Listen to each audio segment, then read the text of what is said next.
Hello, I'm Sheryl McCarthy of the City University of New York. Welcome to One to One. I'm pleased to welcome the Reverend Dr. Serene Jones, President of the Union Theological Seminary, to the program.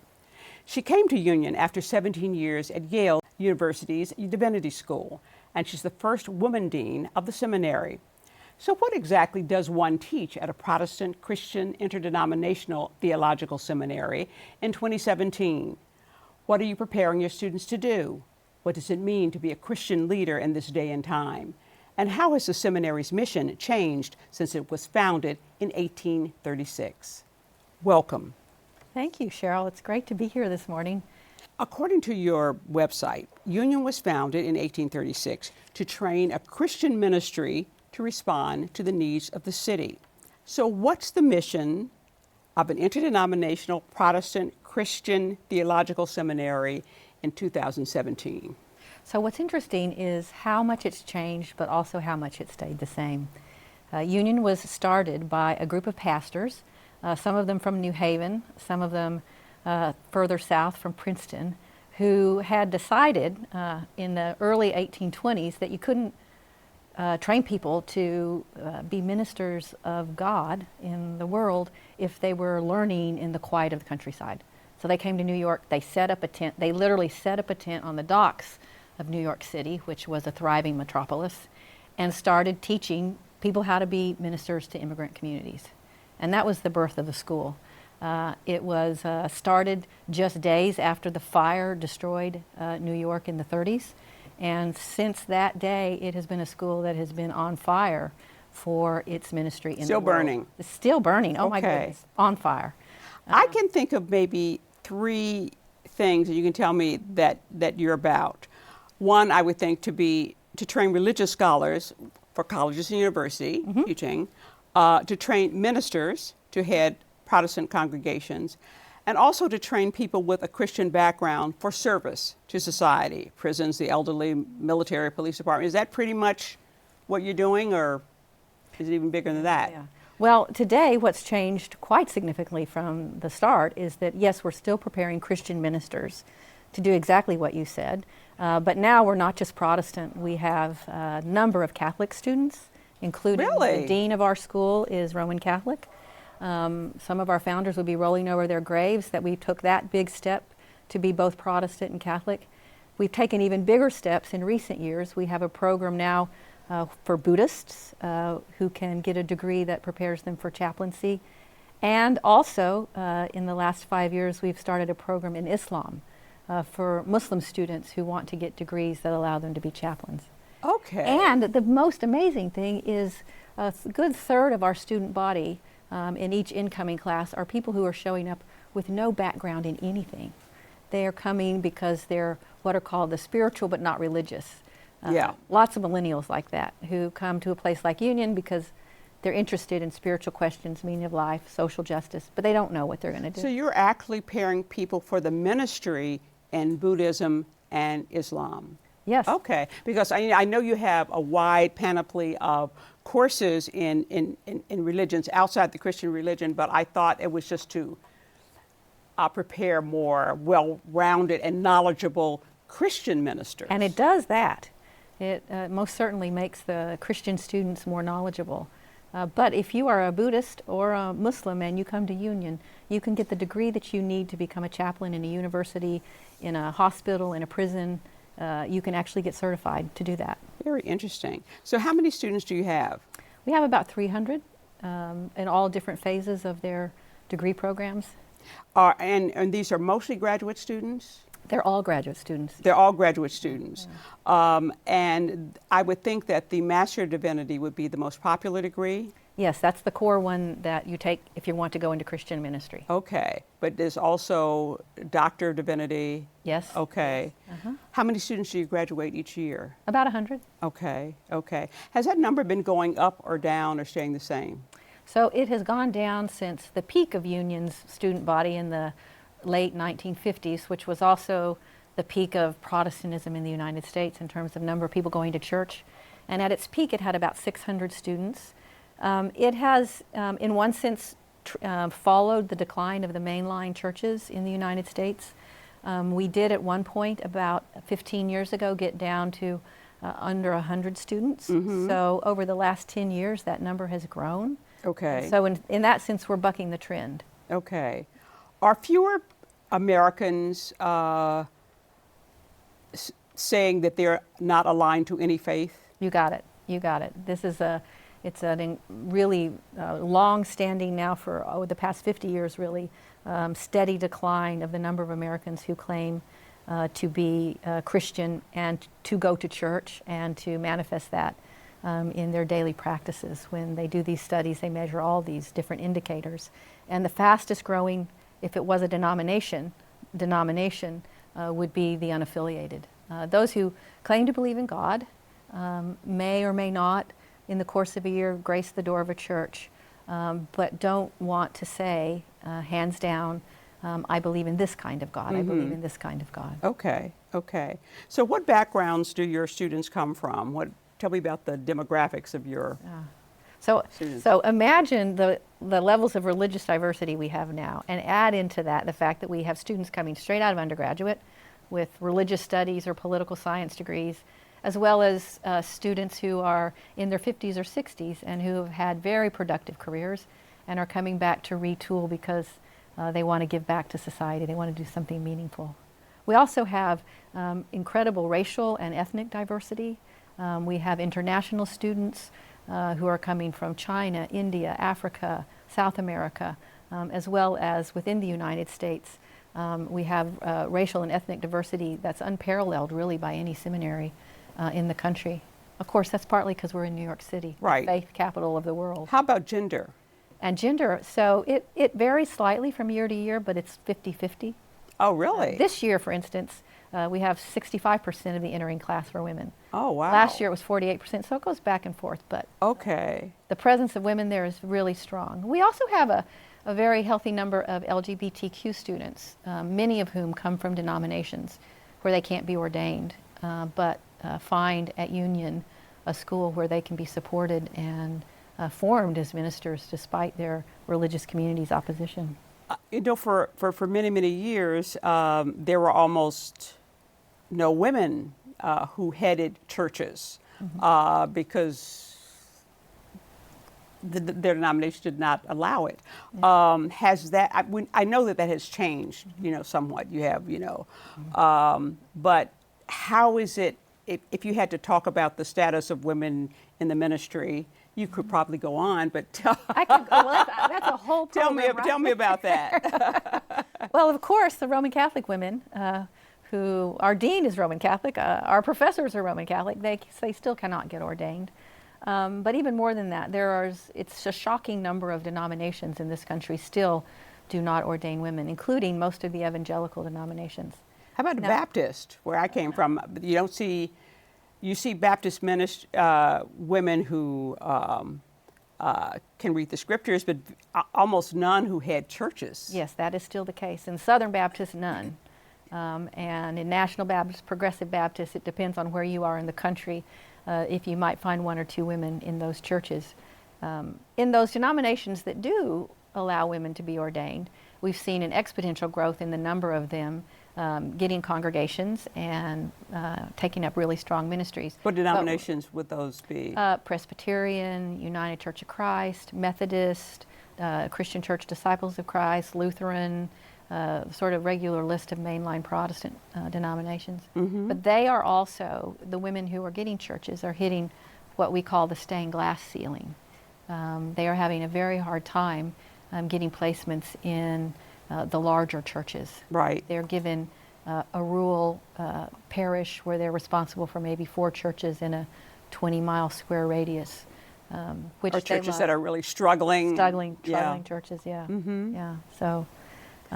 You mentioned people, and I know of people, you know, former journalists, I know one former lawyer, people who have had, you know, lengthy careers in other areas who are now in their 50s, 60s, maybe even older, going to seminary. You see that a lot? Yes. In fact, we see it in growing numbers. And just to give you a sense of the diversity of Union, you should see what it's like to try to teach a class with a 24-year-old millennial in there who is determined that they know everything about the theological and political world we're in, and someone who's 64 and who has been through the trenches of the civil rights movement, who has been an activist, who has been engaged in a profession and is coming with a great deal of knowledge. You get them going back and forth, you get a little microcosm of the United States right now. But these students are wonderful. What are they looking for when they're coming back in their 50s and 60s or whatever? They're looking for a way to connect with the world that expresses their more spiritual side. Some of them have been in professions where they haven't had a chance to help, but some of them come from helping professions. We get doctors, we get social workers, but many of them, as they aged and really confronted questions related to the end of their life, asked that question, well, what is it that I've done with my life, and has it been fully a manifestation of my gifts and my talents? And when you enter your 50s and you ask that question about the end of your time here, new things come up before your eyes and new possibilities open up for what you want to achieve, what you want to give. Right. Really. So when you are going through the admissions process, who are you looking for when you're deciding who to admit? Well, we're looking for students who are incredibly curious and academically ready for the rigors of the school. It's a very tough graduate school. But we're also looking for students who are open to the world, who are excited by the challenges of today, and who aren't afraid of conflict or diversity, who aren't afraid to struggle with questions about the meaning of our life here. And how the Master of Divinity, is that a 2-year program, 3-year program? How many? So we have an MA, Masters of Arts, that's 2 years. And Master of Arts, okay. And then we have a 3-year Masters of Divinity. So. Okay, what's the difference? So the MA is for students who don't necessarily want to be certified to be ordained or to take up religious leadership positions. Oftentimes students start in the 2-year degree and move into the 3-year degree. But sometimes people want to come, for instance, just to have 2 years to learn about how to interpret Scripture for their own edification or for the purposes of teaching. They don't want to go the whole route of religious leadership, which requires field work, which requires taking public speaking courses, which requires, in particular, taking courses in psychology and religion, where you have to learn a lot about pastoral. And that's a Master of Divinity. That's the Master of Divinity. And did you say that's 3 years? That's 3 years. Okay. Yeah. Okay. We're going to take a short break, then we'll be back with more with the Reverend Dr. Serene Jones, President of the Union Theological Seminary, after this message.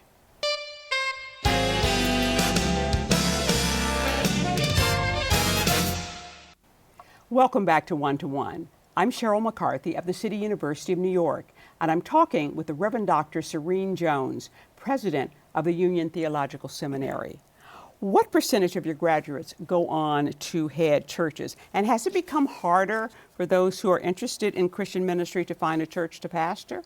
So about 60% of our students who graduate go into parish ministry, which is different. About 30% of the incoming classes are headed to parish ministry. They come to seminary and they discover that parish ministry is actually a very interesting thing to do. And our students don't have trouble finding placements because they're so well trained in urban contexts, and they're trained to be comfortable with conflict and diversity, which is exactly the nature of almost every parish in this country. They're not afraid to take on hard questions, and they are energized for new ways of thinking about what ministry is and what the church should be, which is needed in many of the dying congregations we see across the city, but across the country. So the other 40%, what are they going to do? What do they do after graduation? So many of them will maybe go into a PhD program in another area. They may go into teaching in the public school system or in private religious schools. Many of them go into social work. Your Master's of Divinity degree actually qualifies you to do counseling and to serve in that capacity. They can become chaplains. We have a number of students working in the prison system, and a good number of them become activists and community organizers in the nonprofit sector. Okay. We have activists all over the country. You go to Indy City and you look for where the protests are coming, and you'll find one of our graduates leading the protest. Okay. the outside agitators in cities around the country. I once had an acquaintance who was in law school at the time, and he said to me, if you're looking for justice, you're not going to find it in law school. You have to go to divinity school for that. Is that what you're about, fostering justice based on Christian principles? Well, for Union, yes, it's very much a school centered on social justice and helping people when they go into communities understand what it means to advocate for justice and to create justice, not just outside in the world, but also a sense of justice inside our own communities and inside ourselves.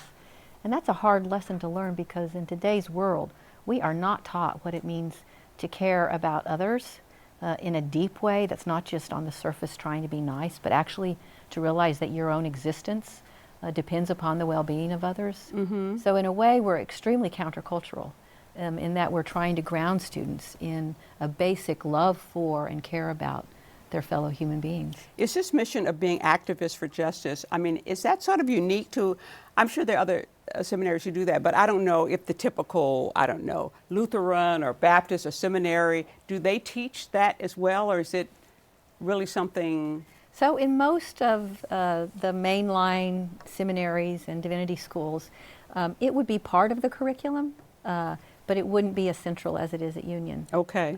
When there's some sort of community action going on, our school empties out.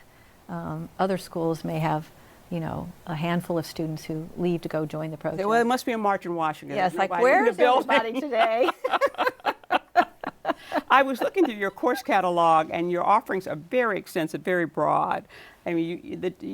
Expected courses in the New Testament, in the theological underpinnings of various Protestant denominations, and now of Buddhism and Islam as well. I didn't see any courses in Hinduism. Is that because, I guess some people say Hinduism is not really a religion? I don't know. Uh-huh. Well, we do have a course. I think it's just not being taught this year. One of our professors, John Titamanal, comes from the Martoma tradition, which is a part of Christianity that goes all the way back to the disciple Thomas. So it's a 2,000-year-old strand of Christianity that in this country, outside of those who follow it, is not very well known. So he teaches a course on Hinduism and Christianity, and we do have Hindu students.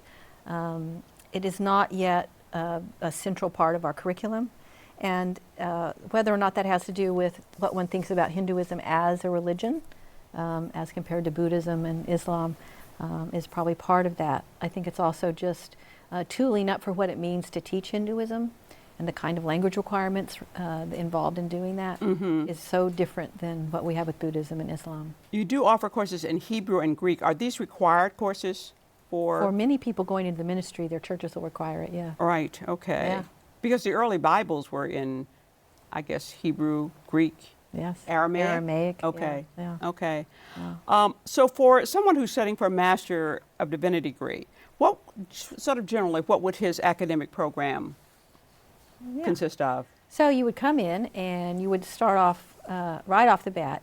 You would have a year of New Testament and a year of Hebrew Bible, Old Testament, where you just completely ground the students in Scripture. Some of them will take advanced courses where they read it in the original languages. But as you're learning the Scripture, you're both learning all of the history of it, the context in which it was developed. So you're doing historical criticism, but you're also doing literary criticism. You're reading it like a narrative, like a novel, trying to understand its tropes and moves. But most importantly, you're taught how to read it existentially, like you're reading it with the assumption that it has meaning for you today. And how do you go about being responsible interpreters? Because if you're going to be a minister, your job is going to be every week to take that text and make it come alive for your congregation. So you're learning how to imagine yourself into the scriptural world. Preaching. I know that, is there a big emphasis on preaching? Yes. Because, I've been to, because I've been a church choir singer, I consider my denomination alto, but I've been at a lot of different denominations. And you get, some ministers could preach, some not so well. So is that an emphasis? Yes, every person in the Master's of Divinity program has to take also a year-long preaching course that is taught by our preaching professor and a Bible professor. And we really hone in on preaching skills because they can take a variety of forms. You've been in churches, you know what makes a good preacher is not the same thing every time. It really is people learning how to be authentically themselves and comfortable in front of people and opening the scriptural world to them and calling them to seek justice in the present day. So we put a big emphasis on that. So how has Union's mission evolved since it was down in the docks to 2017? So I like to think we're still on the docks of today, and that's why we're still in New York City, and that's why being in New York City is so important. Back in the original days, interestingly enough, many of the people coming off the boats were Muslim. And our first... Really? Yes. Dock workers were often, and ship workers were Muslim. So the diversity of New York that we have always thrived in the midst of has always been here in New York, often underlooked. But to think that Union was engaged in an interfaith work from its very inception. And then again, our mission has changed. The world has changed dramatically since 1830. Our founders couldn't have imagined what it meant to take on climate change. We have courses in the environment. We don't think any minister can be in the pulpit of any church in this country or around the world and not talk seriously with the congregation about the spiritual crisis of the destruction of our planet. Right now, the students have to be able to talk about racial justice and the history of slavery and the history of imperialism in the United States, so that they can go into diverse communities and talk about what it means to deal with white supremacy and, again, racial justice. And I noticed that you, last year you hired Michelle Alexander, attorney and author of The New Jim Crow, Mass Incarceration and the Age of Colorblindness, as a visiting professor for the next 5 years. We are so excited to have her. And she's a great example of somebody, as we were talking about earlier, who had a profession and wants to retool. So she's coming to Union both to be a professor and a student. As people know, if they've read The New Jim Crow and have seen her resume, she has been teaching in law schools for most of her professional career and has been a major advocate for the ending of mass incarceration. She calls it the moral crisis of our day. But in the process of looking at mass incarceration, she came to believe that it was deeply embedded in a spiritual crisis in our country, not just a moral crisis. And she wants to study faith communities and how they operate and what they believe. So she's come back to do that. We also have, amazingly, Michelle Alexander and the Reverend Dr. William Barber from North Carolina, from the Moral Mondays movement, who was spoke at the Democratic National Convention this summer. A person who comes the closest to being the MLK presence in our country today. He's also there teaching. So we think it's important that our students connect with the public intellectuals of this day who are critically thinking about these issues for all to hear, not just for churches, but for the world. After Donald Trump's election as president, the Union faculty issued a statement condemning his administration's immigration ban and people from seven majority Muslim countries, and another statement expressing concern that the administration has taken positions that go against, quote, the most fundamental values of our community and our nation. Does this mean you guys are going to be really busy in the next 4 years? We're already really, really busy. Last week, we took another very important step. We declared ourselves to be a sanctuary seminary, which means for us it's a religious commitment. I know many universities are doing it for more political and secular reasons. For us, it's a religious commitment to protect our students and their families. Who are immigrants and facing possible deportation. How could we be a seminary committed to social justice and not take that stand? So, what attracted you to the ministry as a vocation? Well, for me, that's evolved over time, but initially, I was myself in college an activist. I was gung-ho to change the world and make it a better place, but I was also fascinated by philosophy and theology and these deep questions about why we're here, what the purpose of life is, compelled me, and the only way to put those two things together was to go to seminary. Okay. And you've been there ever since? I've been there ever since and never imagined I'd be here. Well, I was, as someone who used to sing in the choir at Riverside, and it was right next to Union, and I've never been there, but I was very curious about learning what goes on there. Well, whenever you're ready to retool and come back, we are there. I'm afraid we're out of time. I want to thank the Reverend Dr. Serene Jones for joining me. If you'd like more information about the Union Theological Seminary, feel free to go to the website at utsnyc.edu. For the City University of New York and One to One, I'm Sheryl McCarthy.